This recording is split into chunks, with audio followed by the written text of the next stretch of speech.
যদি স্বপ্ন থেকেই থাকে তাহলে হচ্ছে একটা শুদ্ধাচারের জায়গা তিনি তৈরি করতেন। সেই শুদ্ধাচারটা হচ্ছে আমাদের সংস্কৃতির। বাংলা সাহিত্যের অনন্য কথাসাহিত্যিক, সমালোচক ও শিক্ষক সৈয়দ মঞ্জুরুল ইসলাম।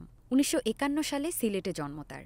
বাংলা সাহিত্যের আরেকজন গুরুত্বপূর্ণ ঔপন্যাসিক, ছোট গল্পকার, অনুবাদক ও রম্য রচয়িতা সৈয়দ মুজতবা আলীর স্বজন হওয়ায় ছোটবেলাতেই পেয়েছেন লেখালেখির হাতেখড়ি। ষষ্ঠ শ্রেণীতে পড়ার সময়ই শিক্ষক সমাচার পত্রিকায় প্রকাশিত হয় তার প্রথম লেখা। ঢাকা বিশ্ববিদ্যালয়ের ইংরেজি বিভাগ থেকে স্নাতক ও স্নাতকোত্তর করে তিনি পাড়ি জমান কানাডায়।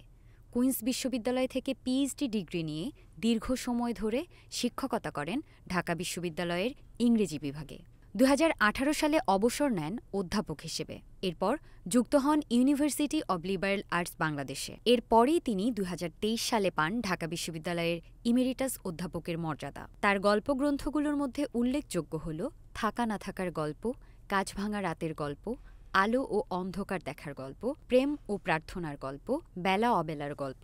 তার লেখা উপন্যাসগুলো হল আধখানা মানুষ, ৩ পর্বের জীবন, কানাগলির মানুষেরা, দিনরাত্রিগুলি। অলস দিনের হাওয়া তার লেখা একটি বহুল পঠিত প্রবন্ধ সংকলন, যেখানে তিনি বিশ্বসাহিত্য ও বিভিন্ন শিল্প সংস্কৃতির নানা দিক নিয়ে গুরুত্বপূর্ণ বিশ্লেষণ করেছেন। এছাড়াও রয়েছে নন্দনতত্ত্ব, রবীন্দ্রনাথের জ্যামিতি ও অন্যান্য শিল্প প্রসঙ্গ, ২১ প্রবন্ধ, ভাষা আন্দোলন ১৯৫২।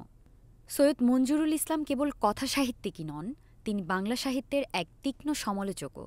মাইকেল মধুসূদন দত্ত, কাজী নজরুল ইসলাম, সুধীন্দ্রনাথ দত্ত, সমর সেন ও শামসুর রহমান, এই সব সাহিত্যিকদের উপর তার করা সমালোচনা বাংলা সাহিত্য চর্চায় নতুন দৃষ্টিকোণ দিয়েছে।